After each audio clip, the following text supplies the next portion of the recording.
Beginning with the hose stretched flat, grasp the male coupling and carry it back toward the female coupling. Lay the male coupling on top of the hose about 6 feet from the female coupling. Then walk back to the bend bight in the hose, centering the top layer of hose over the bottom layer. Straddle the hose at the bight, facing the couplings. Pick up the bight of the hose with both hands and fold it over and away from the body.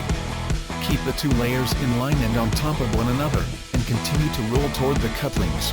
The top layer of hose will move forward as the roll progresses toward the couplings, moving the male coupling closer to the female coupling. When the roll reaches the male coupling, stop. The female coupling should be sticking out a foot or two beyond the male coupling at the base of the roll. Next, lay the roll on its side and connect the two couplings. A layer of hose should now protect the couplings.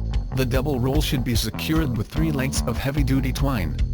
Begin by threading one length down through the center of the roll and out to the side, coming back up between the couplings and the bight and between the 2 outermost layers of hose.